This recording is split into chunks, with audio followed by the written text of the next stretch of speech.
Bonjour, vous êtes en train d'écouter l'épisode 64 de Vivant, Tenir la main jusqu'au bout, avec Lorraine Desseray.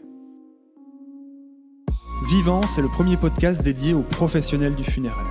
Chaque semaine, je partage avec vous des conversations singulières et inspirantes qui éclairent vos pratiques, éveillent votre conscience et vos connaissances. Avec mes invités, vous découvrirez que parler de la mort et de votre vocation, c'est avant tout parler de la vie. Je suis Teddy Bredley, créateur de tranquillité.fr et je vous souhaite la bienvenue dans ce podcast Vivant. Bonjour à tous, il y a un moment où plus personne ne parle. C'est ce moment où quelqu'un va mourir. On est là autour du lit, on ne sait plus quoi dire, pas quoi faire, alors on dit rien, on se regarde, on regarde le sol, ou on s'éloigne. Lorraine, elle fait l'inverse, elle reste. Elle est Anadoula, elle accompagne la fin de vie dans les corps, dans les mots et parfois dans ce qu'il y a après. Alors dans cet épisode, on va parler de mort, bien sûr, mais aussi de rituels, de croyances, de ce que certaines familles appellent l'âme. On parle du silence, de ce qui se joue dans les derniers jours et de la façon dont on peut être utile pour l'accompagner et soutenir ceux qui restent. Mais je ne vous en dis pas plus et laisse place à mon échange avec Lorraine Desseray. Bonjour Lorraine, bienvenue dans Vivant. Content de t'avoir ce matin, parce que oui, j'enregistre quasiment tous les épisodes de cette saison le matin. Tu vas bien ? Bonjour Teddy, oui, merci pour l'invitation. Je vais bien, je suis intimidée, mais je suis très heureuse d'être avec toi.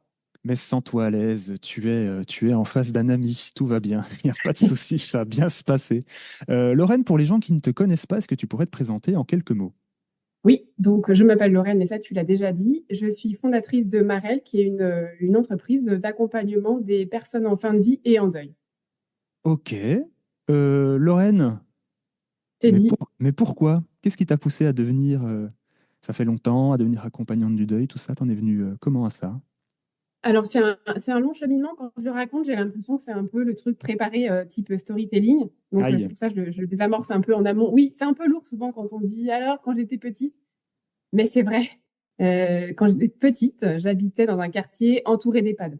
Donc, Mhm. partout, il y avait l'EHPAD, il y avait aussi un hôpital psychiatrique. J'avais 8, 9 ans et je passais mon temps à aller les voir, à rentrer dans les jardins, à m'asseoir à côté d'eux sur des bancs, à leur faire des dessins. Et puis même globalement, j'allais chez mes voisins, les personnes âgées, manger des gâteaux, leur tenir compagnie. J'ai toujours eu cet attrait-là, même dans le silence, m'asseoir à côté d'une personne âgée dans le silence, partager un moment. J'ai toujours été attirée par ce type d'accompagnement, sans Ok. aller vers ça tout de suite. Ok. Et du coup, tu n'y es pas allé tout de suite, du coup. Voilà, de manière professionnelle, par la suite, je n'ai pas fait ça. J'ai eu un autre parcours beaucoup plus conventionnel, c'est-à-dire que j'ai fait des études de droit et pendant un petit moment, parce que ça a duré 8 ans, puisque je suis allée jusqu'à obtenir mon diplôme supérieur du notariat, traduction pour être notaire. Ouais. Et j'ai exercé pendant 8 ans dans une étude de notaire. Et d'accord. Donc, tu as exercé pendant 8 ans dans une étude de notaire. D'aucuns En tant que, diraient ouais. que les notaires ont l'habitude plutôt d'avoir un. Enfin, c'est plutôt confortable, quelque part.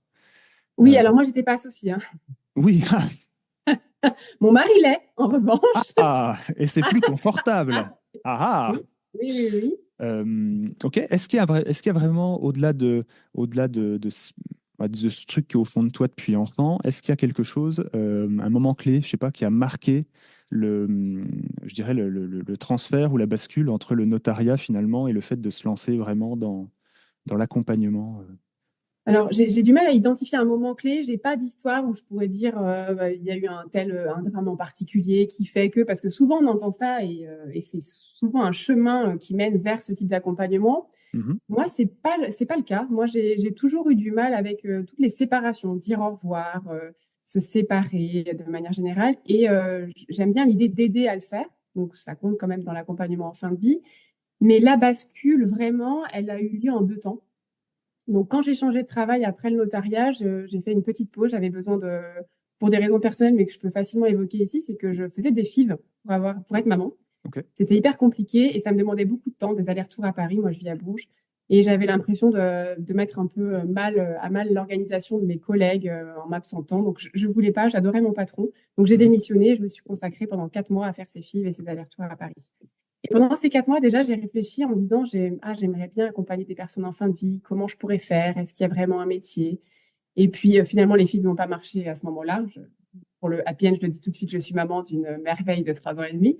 Et pour me changer les idées, pardon, j'ai repris un autre travail pendant Ok. 4 ans. Mais comme la vie nous remet toujours à un moment ou à un autre sur le chemin qui nous est destiné, la question s'est de nouveau posée 4 ans après, c'est-à-dire il y a quasiment 2 ans. Et pour la petite histoire que j'aime bien raconter, c'est que mon mari m'offre un roman, Le livre des deux chemins. Et mon mari me l'offre, là ça va te faire sourire, tu dit par hasard.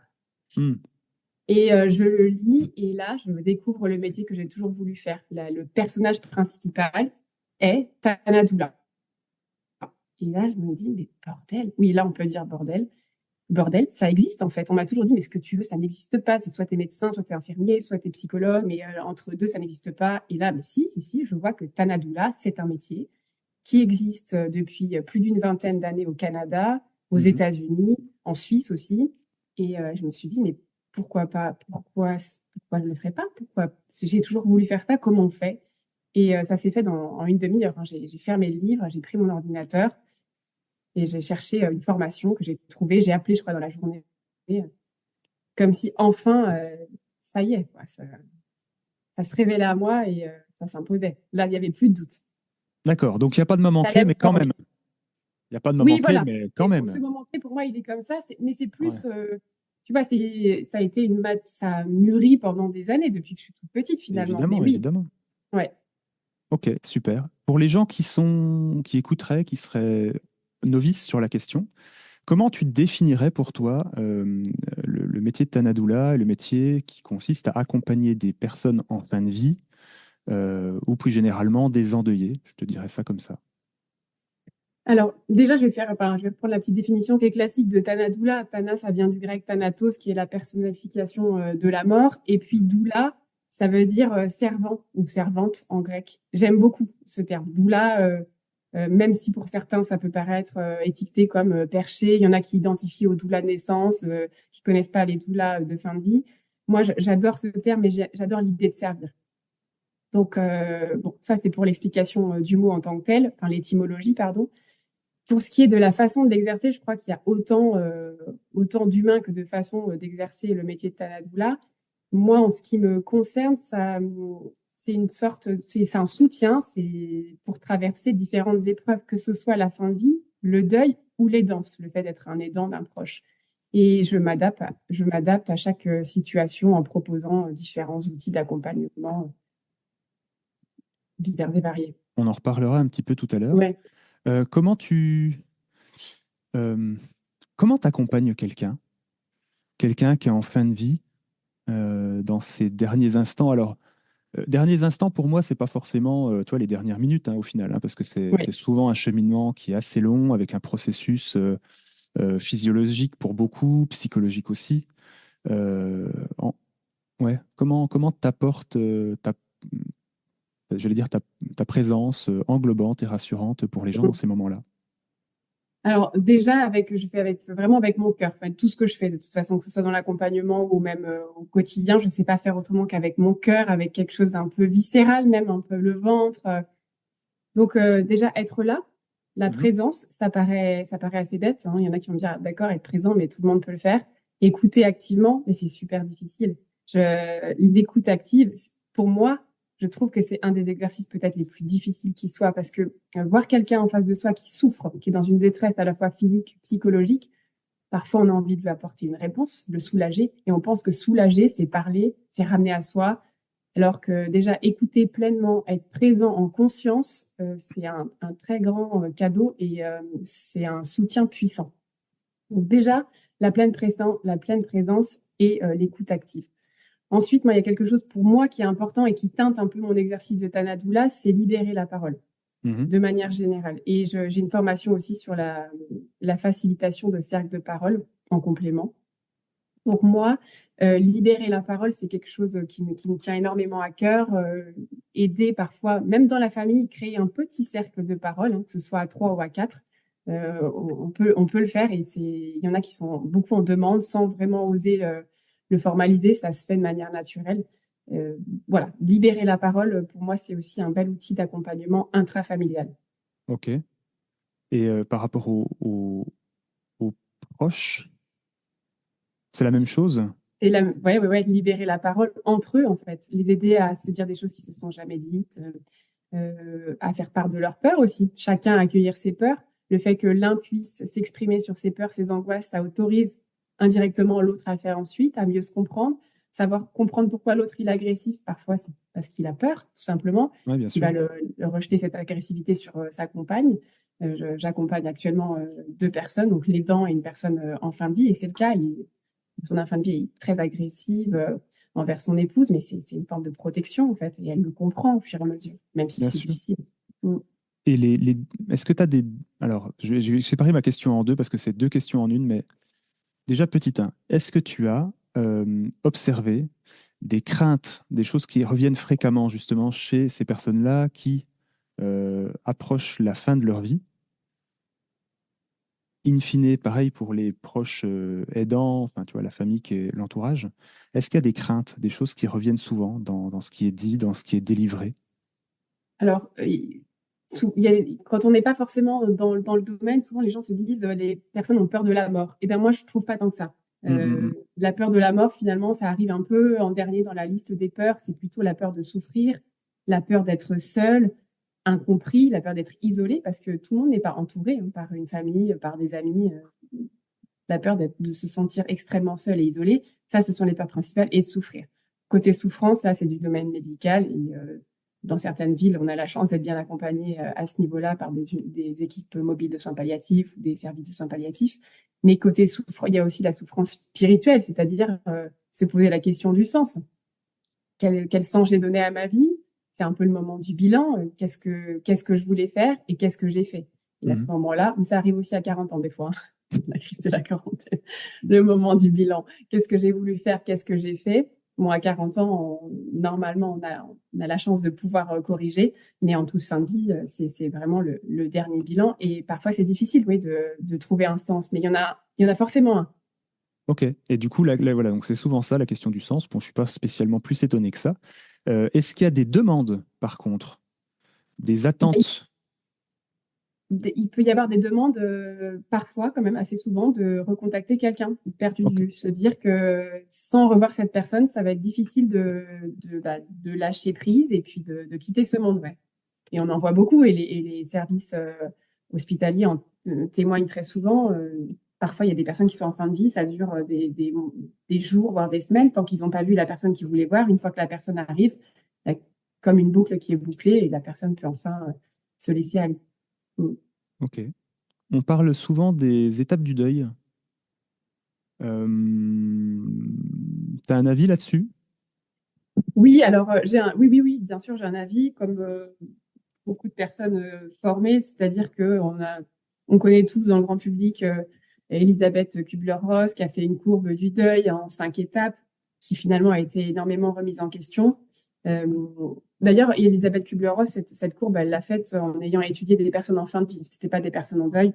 Tout à fait. Donc, elle avait étudié l'impact suite à l'annonce du diagnostic d'une maladie incurable et elle avait défini ces 5 étapes.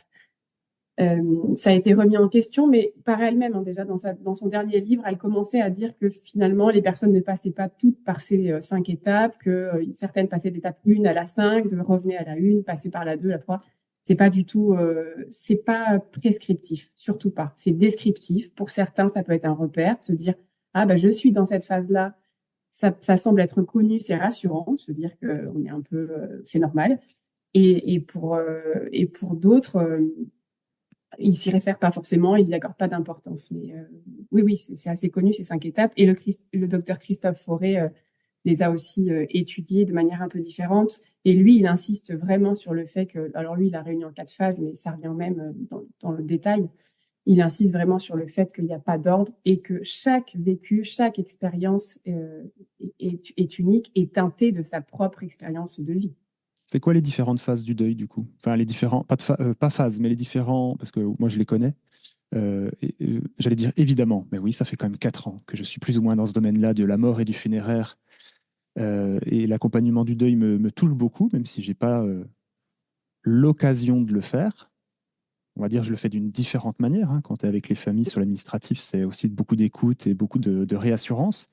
Mais ouais, juste les reciter si ça te dérange pas, Lorraine, pour. Bah, la première, très souvent, suite à l'annonce, c'est un peu le choc, la sidération, donc un phénomène de protection psychique de la personne hein, qui préfère, certains disent qu'elle se mette en pilote automatique, c'est-à-dire pour avancer, pour gérer les premiers jours, c'est vraiment cette phase-là de bulle de protection. On a même l'impression qu'ils ne réalisent pas forcément, d'ailleurs c'est souvent le cas. Donc choc, sidération.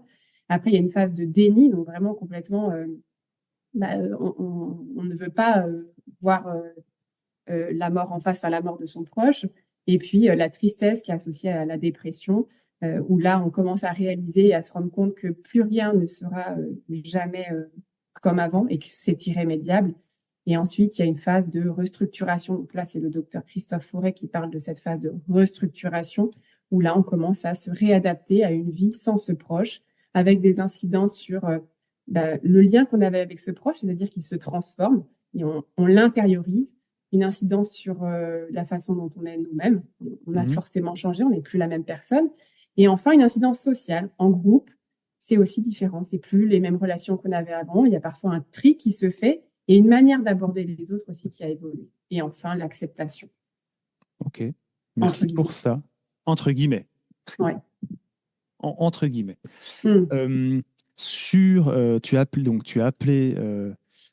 ta structure Marel. Oui, Je t'avoue qu'au début, quand j'ai vu Marel, je me suis posé la question de pourquoi. Pourquoi cette symbolique-là? Pourquoi, enfin, est-ce qu'il y avait une métaphore derrière, tu vois? Est-ce qu'il y avait un symbole? ouais. Tu peux nous l'expliquer? Pourquoi Oui, ce choix et pourquoi ce mot?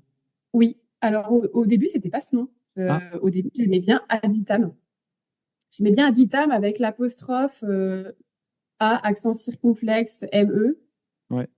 Mais j'avais peur. Je fais très attention je sais pas comment dire, mais à défendre vraiment ma profession et mes convictions. Et il y a des gens qui sont pas prêts à entendre cette façon d'accompagner et qui peuvent vite nous étiqueter comme perchés. Et je me suis dit, n'en rajoute pas dans ton nom d'entreprise avec apostrophe l'âme.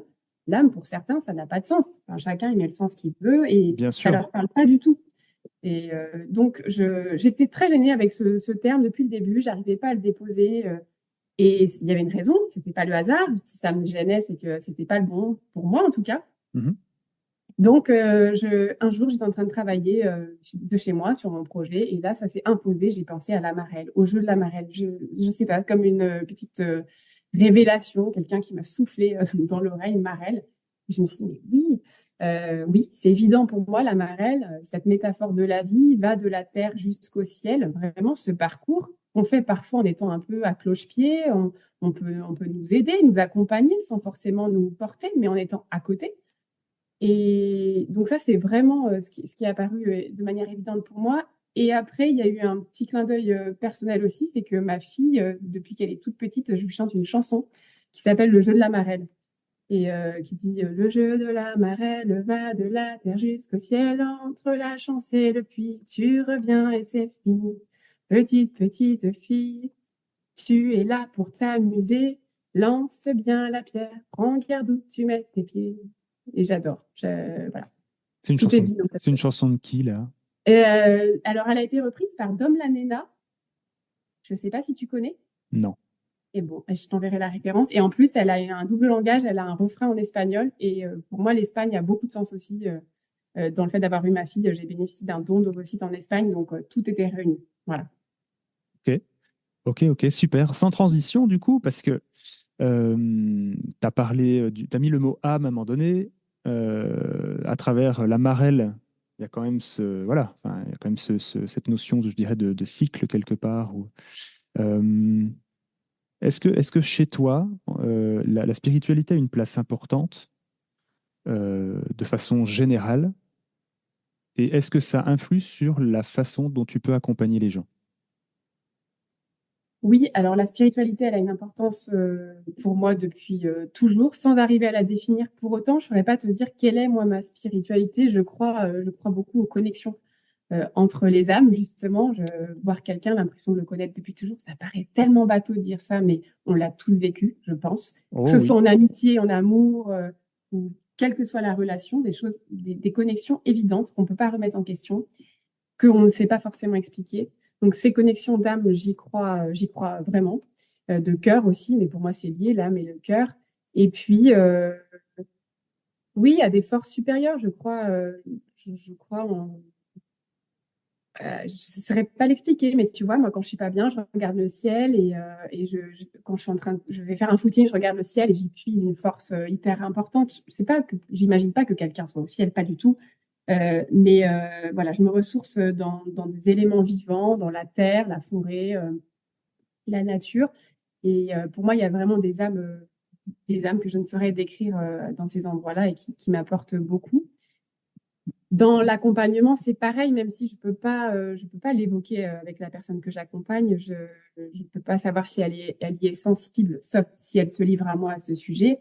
Mais, mais en tout cas, moi, dans ma façon d'accompagner, forcément, ça a une influence. Ouais. Et t'arrives, tu dis, j'en parle pas, sauf si la personne se livre. Mhm, Euh, de mon expérience, mhm. tu le sens. Enfin, tu Oui, arrives à sentir tout de suite. Enfin, le, j'allais dire, ouais, entre nous, on se ouais. reconnaît un petit peu. Ouais. Ouais, ouais, ouais, on se reconnaît assez rapidement, mais il faut être prudent parce qu'en fait, autant la personne que tu accompagnes en fin de vie, tu peux la reconnaître, autant il y a ses proches qui sont souvent autour Hmm. et qui peuvent avoir un petit mouvement de retrait en mode mais qu'est-ce qu'ils sont en train de dire? Là, moi, j'y crois pas du tout. Donc, il faut faire attention au moment où c'est évoqué et puis et sonder un peu. Donc, oui, ça se sent et faire en fonction et s'adapter tout le temps. Bien sûr, ouais, ouais. Oui, oui, et il y a des gens, quand tu vois qu'ils commencent à dire, bon, bah, je vais retrouver, la personne que j'accompagne actuellement me dit, bon, bah, la bataille est perdue, mais dans cette bataille, je vais retrouver ma fille, qui Mhm. l'a perdue d'un cancer il y a 30 ans. Bah, moi, je l'écoute, je dis pas oui, bien sûr, mais je lui dis, bah, je comprends que ça puisse t'aider, et voilà, que ça puisse être euh, un soutien, une Ouais, croyance tu, aidante. ouais, oui, tu penses vraiment que oui, c'est quelque chose, la façon dont les gens perçoivent la mort, la vie après la mort, enfin, l'au-delà ou tout ça, ça influe vraiment sur la façon dont on vit sa propre mort et sa propre finitude. Ah oui, oui, oui, j'en suis convaincue. Oui, oui, Ouais. oui, bien sûr. La personne qui se dit, bon, bah, je meurs et demain, bah, plus rien n'existe. Il y en a d'ailleurs, il y en a qui préfèrent penser ça, hein. Il y en a Ah oui, pour oui, qui bien c'est pas sûr. Ah rassurant de bah, se dire qu'il y a une vie après la mort. C'est encore une galère. Ah non, merde, merci. on Ah continue? non, non, mais Oh on non! en finit maintenant, quoi. Donc, ça dépend de ce qu'on attend. Oui, oui. C'est pour ça que ça serait faux de dire c'est toujours aidant pour ceux qui pensent qu'il y a une vie après la mort d'imaginer tout ça. Pas forcément. Il y en a pour qui c'est angoissant d'imaginer une vie après la mort. Tout dépend de ce qui est aidant pour l'un ou pour l'autre. Donc, non, non, il y a pas de règle. Oui, il n'y a pas de règle, ça c'est sûr, ça c'est sûr. Ouais. Après, tu vois, dans la société dans laquelle on vit aujourd'hui, alors j'en avais discuté un jour au téléphone avec Patricia Daré. Je sais pas si tu vois Patricia Daré. Non. Oh, c'est accessoirement une médium. Ah oui, Euh, oui, une, d'accord. Mais je voilà, sais. une médium voilà, qui a écrit un certain nombre de livres et tout. Donc Patricia, d'ailleurs, si vous m'écoutez, Patricia, mon invitation tient toujours. On devait enregistrer, ça n'a pas été fait. N'hésitez pas à me Du coup, recontacter. on a appelé Lorraine de Du coup, Marseille. on n'a pas appelé Lorraine en remplacement, mais voilà, donc avec plaisir en tout cas. Mais j'avais eu un échange avec Patricia quelques minutes en préparation d'un épisode bon, bah, qui ne s'est pas tourné, mais qui se tournera sans doute un jour. Et, euh, et moi, à l'époque, j'avais cette sensation, parce qu'on est quand même dans un moment, depuis quelques années, où on a vu l'émergence venant des États-Unis principalement, de développement personnel, de choses comme ça, où ça a vraiment explosé dans les librairies, dans les programmes, dans les formations, dans tout ce que tu veux. Et s'en est suivi dans la juste lignée, ben, du développement personnel vient derrière une approche plus sur la spiritualité. Euh, Personnellement, je ne mets pas comme toi de définition précise dessus. Pour moi, la spiritualité, c'est un mot dans lequel, pour moi, c'est un fourre-tout, tout revient à peu près à la même chose et que tu Oui. dises ouais, tu dises je suis chamane, je suis sorcière, je suis médium, je suis ceci, je suis cela. Oui, enfin, on parle tous de la même chose avec un langage qui est différent et des métaphores et des interprétations différentes, mais ça, c'est mon point de vue. Et donc, Patricia, je lui dis, mais vous pensez pas que là, franchement, la spiritualité, ça éclot dans une société où comment dire, c'est très carré, tu vois, c'est très tout dans des cases, tout dans des modalités, tout Oui. dans dans une certaine autre niveau de croyance, parce qu'en fait, notre existence, c'est que des niveaux de perception et de croyance, hein, Mm. ni plus ni moins. Et je lui dis, vous n'avez pas l'impression que là, franchement, il y a vraiment un vrai changement et tout. Et elle me dit, vous savez, Teddy, c'est cyclique. C'est cyclique. Regardez, dans les années 60, 70, il y a eu Oui. une grosse poussée spiritualité, New Age, quelque chose comme ça. Et puis après, bah, c'est retombé. Puis après, et là, en fait, on revit un cycle comme ça. Est-ce que ça va perdurer dans le temps? J'en sais rien. Après, la question, c'est, même si ça perdure pas, entre guillemets, dans le temps, ça nourrit une génération, ça nourrit quand même certains niveaux de croyance et ça apporte quelque chose au collectif. Waouh, putain, l'analyse un peu longue, désolé. Mhm. Euh, Non, mais c'est intéressant. merci.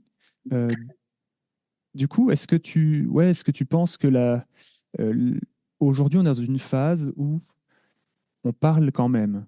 Il y a de plus en plus d'initiatives autour de la mort, du deuil. On voit émerger effectivement des accompagnants du deuil depuis quelques années, l'état de la doula Ouais. depuis quelques années en France. C'est pas effectivement encore trop visible du grand public, hein, on va pas se le cacher parce que voilà, c'est Mm. pas dans les mœurs. Mais est-ce que tu penses pas que voilà, il y a quelque chose qui pousse quand même à une plus grande acceptation de la mort dans la société pour ouais, pour un petit peu faire bouger les lignes, faire bouger les choses et qu'on soit plus collectivement apaisé vis-à-vis de ça. Et je pense que ça peut changer beaucoup de choses si tout le monde est plus Oui. apaisé vis-à- -vis de ça. Je suis d'accord avec toi. J'ai l'impression que les choses changent, qu'on en parle de plus en plus, mais j'ai toujours mon mari à côté de moi qui me remet un peu. Et c'est bien parce que Mm. il a une autre analyse. Il me dit, mais t'as un biais, t'as un biais. C'est vrai. Moi, j'ai Ah un oui, il a biais raison. d'analyse Et il a parce raison, on que a forcément un biais t'as cognitif. vu, Ouais. on fait que de ça, on parle que de ça. Il me dit, mais tu ne suis que ça, que ce soit sur LinkedIn, Instagram, tous les réseaux, tous les podcasts que tu écoutes. C'est vrai que j'ai un biais. Malgré tout, je pense que les gens, ils sont quand même un peu plus sensibles. Je ne sais pas s'il faut faire un clivage entre jeunes et anciennes générations. Ce serait un peu raide de le faire, même Ah s'il y a oui. une tendance. Tu crois pas Ah non, que... non, oui, oui, je suis d'accord. Enfin, je Ouais, pense pas qu'il faille faire de non, clivage, je mais pense pas, même si peut-être qu'il y a une ouverture différente pour une certaine génération. Je ne sais pas, pour les moins de 50 ans peut-être, même s'il y a encore une fois des exceptions. Mais le biais, j'en suis consciente.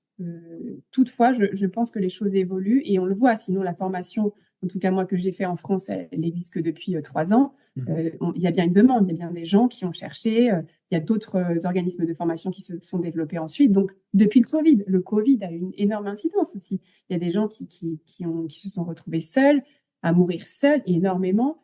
Et de là, il y a eu une grosse prise de conscience à se dire, mais on a besoin d'accompagnants spécialisés autres que des médecins et des psychologues, parce qu'on ne fait pas la même chose, on n'a pas la même présence, on n'a pas la même formation, et c'est cette synergie, à mon sens, qui est puissante. Oui, je suis bien d'accord. Et du coup, est-ce que d'un point de vue sociétal, enfin non, c'est pas ça, c'est pas comme ça que je dois formuler ma question. Plutôt, quelle amélioration ou quelles évolutions, toi, t'aimerais voir dans la société vis-à-vis de l'accompagnement du deuil? C'est parler, encore une fois, parler, parler, parler, parler. Moi, je milite pour la parole. Je fais que ça, entre les cercles de parole. Je suis ambassadrice aussi des apéros de la mort avec Happy End. Euh, et plus on en parle, plus les gens se libèrent et plus ça. Je suis persuadée que dans 10 ans, ça deviendra un sujet qui fera beaucoup moins peur. Et il y a un autre moyen aussi, c'est d'en parler aux enfants Oui. depuis tout petit. Si on en parle aux enfants depuis qu'ils sont petits, forcément, j'ai tendance à croire que ça en fera des adultes beaucoup plus à l'aise avec ce sujet. Tu en parles, toi, à ta Oui, fille? oui. Alors, bon, des fois, du coup, elle en parle un peu, soit elle fait, ah non, mais ça, c'est mort, ça, regarde, c'est mort. La plante, elle dit, c'est mort, ça, c'est mort. Mais du coup, le mot, il est déjà. Et j'avoue que c'est facile d'en parler des fois quand je fais des formations, de dire qu'il faut en parler aux enfants. Et quand je suis face à ma fille, elle me demande de lui lire Le Roi Lion, elle me demande ce qu'il fait en bas de la falaise. Bon, c'est très tentant de dire qu'il se repose un petit peu avant de repartir. Mais je lui dis, bah, il est mort, il est mort. Bon, voilà, point. Elle comprend pas ce que c'est, elle a que 3 ans et demi, hein. Mais c'est un mot qui est déjà qu'elle entend, en tout cas. Mm. Et plus tard, avec l'âge, après, elle comprendra qu'est-ce que ça représente, etc. Mais donc, je pense que déjà en parler aux enfants, c'est une grande source de transformation pour le futur Ah par oui, rapport au tabou. ah bah évidemment, évidemment. Nous, enfin moi petite, c'était hyper caché. Moi, on m'a fait croire que ma grand-mère, elle était partie au ciel, tout ça.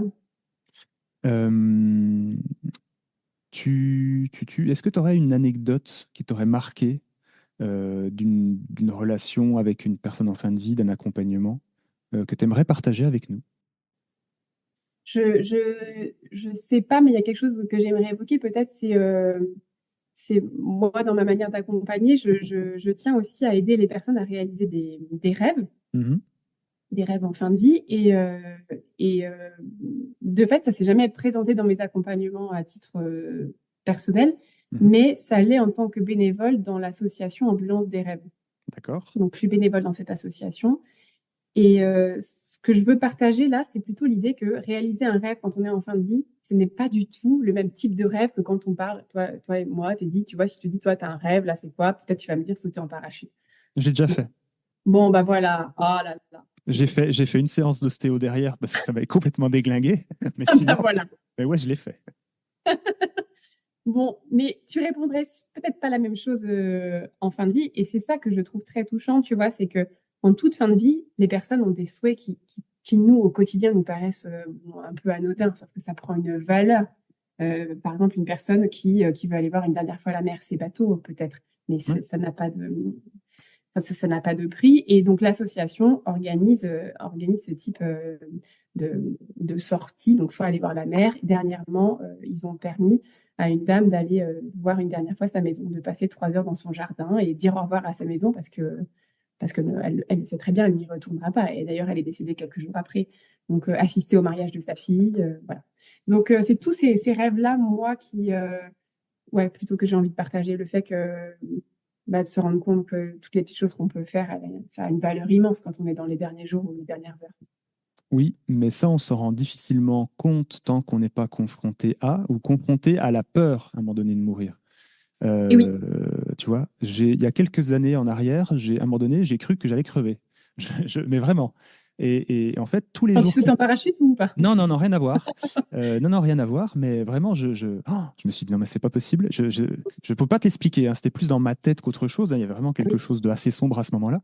Et je me levais tous les matins, chaque jour qui passait, vraiment en ouvrant les volets, en disant merci, en fait. Je suis encore, enfin, tu vois, quelque part, je mmh, suis encore là. ouais. Dernièrement, je passais voilà, un petit moment avec un ami qui a 30 ans, et qui a chopé un staphylocoque doré, mais sur une écorchure, un truc tu vois, un truc Ah oui, bête, bah ouais, ouais. et qui s'est retrouvé hospitalisé pendant quasiment plus de 3 mois, dans un état pas possible, avec de la rééducation, avec des choses comme ça, etc. Mmh. Et je le retrouve 3 mois après, à la sortie de l'hôpital, et en fait, enfin, tu vois, intérieurement transformé, en fait. Tous les petits soucis Ah oui, du quotidien avant, il me dit, mais ouais. non, mais là, en fait, je m'en fiche, en fait, je m'en fous. Bah, C'est bien pas sûr. grave, en fait. Et Je suis là, ça tient, j'avance, ouais. et en fait, tu vois, et effectivement, il y a ce Mais truc-là, est-ce que tu crois que tu le gardes après, tu vois, quand ça va mieux? si tu veux, moi, honnêtement, je pense que c'est comme tout. Tu sais, c'est un peu comme la plasticité du cerveau, tu vois, Mhm. lié à la méditation, lié Oui, à tout ça. C'est quelque chose qui, quelque part, s'entretient parce que tu as oui. vite fait de repartir sur des mécanismes qui sont ancrés depuis Mhm. des années chez toi, voire des générations précédemment aussi, que tu gardes Oui. ça en toi. Donc, je te le dirais un peu, ouais, je te le dirais un petit peu comme ça. Donc, je pense que ça s'entretient quand même. Ouais, je suis d'accord avec toi. Il ne faut pas forcément toujours qu'il arrive des Il faut tuiles, pas mais se quand faire même. peur. Faut pas chercher Hein, à se faire peur. mais bon, Mais je comprends ce que tu veux dire, ouais. Cultiver cette conscience, en fait. ouais, c'est ça. Ça peut se faire de différentes manières, sans aller dans du trash, évidemment. Ouais. Non, Quand non, tu as non, dit, mais que tu as vécu cette période un peu sombre, avoir peur de mourir, ou même plus que peur, c'est que tu étais convaincu de le faire, et quand tu ouvrais les volets le matin, te dire merci, ben, tu vois, tout de suite, ça m'a fait penser, forcément, tu en as entendu parler, mais à Olivier Goy, qui est atteint de la maladie de Charcot, de la oui. SLA. Et l'autre fois, quand il était interviewé sur le plateau, c'était Ophélie Monnier, je crois, qui lui a dit, est-ce que vous pourriez me dire quelque chose qui vous a rendu le plus heureux ces dernières années? Et il répond, ce matin, en ouvrant ma fenêtre, en me réveillant, encore un jour. Ouais. Ouais, je crois que tout est dit. Bah, je crois que oui, tout est dit. Ouais. Tout est dit, tout est dit. Et moi, tous les matins, je me dis pas forcément ça. Voilà, j'oublie un peu. Ah non, Quand je me lève, je me dis, je me dis pas, chouette, encore un jour. Et pourtant, je le pense, vraiment.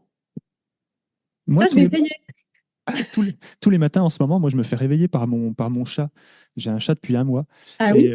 Ouais, mon chat me réveille tous les matins à 5 heures du matin en venant ronronner vers mon oreille, tu vois, et en mordillant un petit peu l'oreille. Et en fait, je n'ai Ah pas le bon? temps de me dire encore un jour. Je me dis juste, je veux dormir. Mais oui, oui, oui, je sais. Ouais, ouais. Laissez-moi dormir. J'ai un chien qui fait pareil. J'ai eu la case enfant. Ah Man- oui, Maintenant, c'est le chat. oui. Ah là là, ça n'en finira Nous, donc c'est jamais. les deux, ils alternent en fonction des heures. Donc, Bah je suis oui, un bah peu ça. d'accord avec toi. Tout ce que je veux, c'est Les- dormir. Je me dis pas, ah, chouette, dis donc, encore un jour qui commence très, très tôt. Ah oui, mais mes deux garçons, si c'est 8 ans, tu comprends qu'ils viennent pas non plus me chatouiller à Oui, 5 heures du matin. Là, oui, on a passé le oui, cap. oui, c'est vrai. Ouais. Bref, donc on est un peu parti comme ça, mais c'est hyper agréable. Tu vois comment l'évolution du métier d'accompagnant du deuil dans les prochaines années. Alors, tu as dit que dans les 10 prochaines années, selon toi, ça deviendrait un sujet, en tout cas la mort deviendrait un sujet plus normatif, on va dire, Ouais. normal. Euh, Tu le vois comment évoluer le métier? On peut aller jusqu'à où, selon toi? Dans la projection, tu veux dire? Moi, je pense que dans les 5, 10 prochaines années, ça va être justement ce travail de communication autour de la fin de vie et du deuil. Et c'est suite à ce travail-là que véritablement il va y avoir un essor. Donc, pour moi, dans 15, 20 ans, les Tanadoula, ce sera, tout le monde aura entendu parler de ce métier. On ne dira plus, parce que moi, quand je dis Tanadoula, on me dit Tana quoi? C'est quoi ton truc? Non, mais attends, mais qu'est-ce que c'est que ça? Ouh là là, on l'a perdu, Lorraine. Voilà, on a eu. Elle est perchée. Non, justement, elle s'est trouvée. Elle n'a pas perdu du tout. Différent, ouais. Et même si du coup maintenant c'est très bien compris dans mon entourage, mais si je devais en parler à quelqu'un dans la rue, ce serait encore un peu compliqué. Du moins, ça demande toute une pédagogie. Et je pense que ça va prendre beaucoup de temps, du moins bien 15, 20 ans. Mais à ce moment-là, ce sera intégré dans le quotidien et dans ces équipes un peu pluridisciplinaires d'accompagnement des personnes en fin de vie. J'en suis convaincue. Mon mari m'avait dit, c'est bien ce que tu veux faire, mais c'est trop tôt. Mais c'est toujours trop tôt quand c'est nouveau. Je crois que les précurseurs ont toujours commencé vachement tôt, Ouais, hein. ouais, ouais, c'est ça. Ouais, ouais, ouais. Le plus dur quand tu commences vachement tôt, c'est de tenir dans la durée. C'est toujours ça la difficulté. Ouais. Se faire comprendre, entendre. Mais tant que Mais nous, on est alignés et qu'on y croit, moi, je crois qu'il n'y a pas de difficulté. ah bah, complètement. Mm. Complètement d'accord. J'aime bien demander à mes invités, un peu en fin d'épisode, s'ils aimeraient partager, s'ils ont un livre, une ressource, je sais pas, ça peut être n'importe quoi, un film, pièce de théâtre, un truc un peu culturel en fait, qui leur parle, que ça soit lié au sujet du jour ou pas. Euh, D'accord. Chez toi, c'est quoi? Bah, tu vois, c'est vrai que, tu vois, pourtant, je t'ai dit, j'ai écouté tes podcasts, mais c'est vrai que tu poses cette question à la fin et je n'avais pas pensé. Mais moi, automatiquement, c'est le fabuleux destin d'Amélie Poulain. Ah, ok. Ah ouais, ouais, ouais. La Madeleine de C'est, Proust, ah, le bah, fabuleux ouais. destin de Magali Poulain. Ah ouais, ok. J'avais peut-être 16 ans, je suis allée au cinéma et ma vie a changé. Vraiment, à ce moment-là, quand j'ai vu ce film, je me suis dit, mais je suis sortie du cinéma, je n'ai pas été la même personne. Ça m'a transformée. Ouais, et ça joue aussi dans ma manière d'accompagner aujourd'hui et de vivre mon métier. C'est justement tous ces petits instants de vie qui paraissent rien. C'est plonger cette main dans un sac de grains. Voilà. Et ben ça, cette source de plaisir, moi, elle m'a tout de suite parlé. Et c'est aussi ça que j'ai envie de transmettre dans l'accompagnement. C'est arriver à leur apporter des petits plaisirs, à sentir le vent, euh, le vent sur leur visage, dans leurs cheveux, fermer les yeux, ressentir que quand le soleil apparaît derrière le nuage, on a plus chaud. Quand il repart, on a plus froid. Enfin, c'est insignifiant, mais c'est tellement grand. Et Amélie Poulain, pour moi, c'est ça. Et elle contribue à apporter ça. C'est un peu une Tanadoula des temps modernes. Amélie Poulain, je l'adore. Audrey Tautou, je l'adore. Enfin, Jean-Pierre Jeunet, bravo pour ce film. Moi, il m'a marqué, il marquera toute ma vie. Audrey, si tu nous entends, Ah ouais. on te passe le bonjour. Ok, Ça a ok, longtemps ça été mon roule. mot de passe d'ailleurs tu peux le dire, ça a changé, mais ça a Ah longtemps oui, été mon mot de passe quand même. Audrey Tautou quand même. ah oui, Audrey Ah ouais, Tautou, ah ouais, ouais, ouais. 24, Ah ouais, arrobase. une suite, le Cher. Ah oui, c'est assez Non, non, logique. vraiment, alors c'est peut-être moins présent aujourd'hui, mais c'est intériorisé, je pense, Ok, profondément. ok, Mm. ok, très très chouette, très très chouette. Bah tu vois, ça me fait rebondir sur, je partage jamais moi mes films et mes Ah, trucs, tu vois, mais je vais le faire là parce que du coup ça me fait en fait, rebondir sur un truc.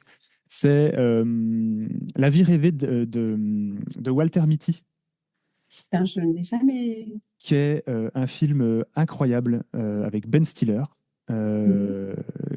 Voilà. Et donc, c'est un film qui est à la fois très, très drôle, sur un homme qui est absolument lambda. Tu sais, c'est l'homme lambda qui a plein Ah de oui. trucs dans sa tête, qui a plein de rêves, mais ça se passe dans sa tête et ça se passe pas dans la vraie vie. Et pour des circonstances que je ne dévoilerai pas pour pas spoiler le truc, justement, il se met à changer quelque chose et à vivre, en fait, vraiment, tu vois, et à faire des choix qu'il a toujours refusé de faire. Et tu vois, moi, je suis plus dans ça, tu vois, dans ce truc de vivre intensément les petites choses, évidemment, et Ouais. surtout d'essayer d'atteindre les grandes choses, ou en tout cas les choses qui nous paraissaient inatteignables, et d'essayer de gravir un petit peu la montagne. Se mettre en mouvement, en fait. Se mettre en mouvement, ouais, moi, ça Ouais. me parle beaucoup, cette Mm. notion de mouvement. Voilà, donc, bref, voilà, le petit partage de mon Bon, côté. bah, merci, je vais noter la référence. Ah ouais, en VO sous-titré, évidemment, hein, parce que le doublage français, comme d'habitude, c'est Euh, une catastrophe. Parce que tu estimes mes capacités, là. C'est facile, il faut lire en dessous. C'est quand même mieux. Si je devais te laisser le mot de la fin, Lorraine, tu dirais quoi? Yalla. Yalla. Ouais. En avant. Yal- Yalla, Yalla, alors, Yalla. Yalla, En avant. Sœur Teresa, Yalla, la Évidemment. chanson de Calogero en référence à ça. Les Ouais, deux. Les deux. les Ouais. deux. Ouais. Ok. Yalla. C'est un mot c'est mon mot mantra. En avant. Yalla. Mm. Ok, très chouette, très chouette, très chouette. Donc, Calogero, si tu nous écoutes, bonjour à toi. On va passer bonjour à toutes les célébrités. Tu sais, ce podcast, dans 10 ans, on aura reçu tout le monde et ça sera, Par contre, tu sais, trop c'est pas bien. Sœur Emmanuel. Hein. C'est pas Sœur Teresa, t'as dit, c'est Sœur Emmanuel, je crois. Oui, Yalla. je me suis trompé, pardon. Ouais. Oui, oui. Ah, c'est l'euphorie de l'épisode. Non, non, mais on rend à Sœur Emmanuel. Yalla. Rendons à Sœur Emmanuel son Yala. Voilà. Super. Merci beaucoup, Lorraine, d'avoir partagé ce moment. Est-ce que Merci tu as à toi, passé, Teddy. toi, un bon moment? Oui, oui, complètement. Ouais, ouais. J'étais un peu stressée au début et finalement, là, j'ai oublié qu'on pouvait nous entendre. Bon, ça roule. Eh ben, merci beaucoup à toi. Prends soin de toi et puis je te dis à très, très bientôt. Merci. À bientôt. Au revoir, Teddy. Ciao, bye bye. Voilà, c'est fini pour aujourd'hui. J'espère que cet épisode vous a plu, s'il vous a fait réfléchir, si vous êtes reconnu dans des situations que vous avez vécues ou simplement si ça résonne chez vous, n'hésitez pas à me le partager par mail sur l'adresse teddy@tranquillité avec 2l.fr ou à partager, commenter et liker les épisodes sur vos réseaux sociaux. Vous pouvez également laisser une note de 5 étoiles sur Apple Podcast et Spotify avec un mot gentil, ça fait toujours plaisir. Merci d'être là, d'être de plus en plus nombreux à écouter Vivant, et je vous dis à très bientôt, et surtout, prenez soin de vous.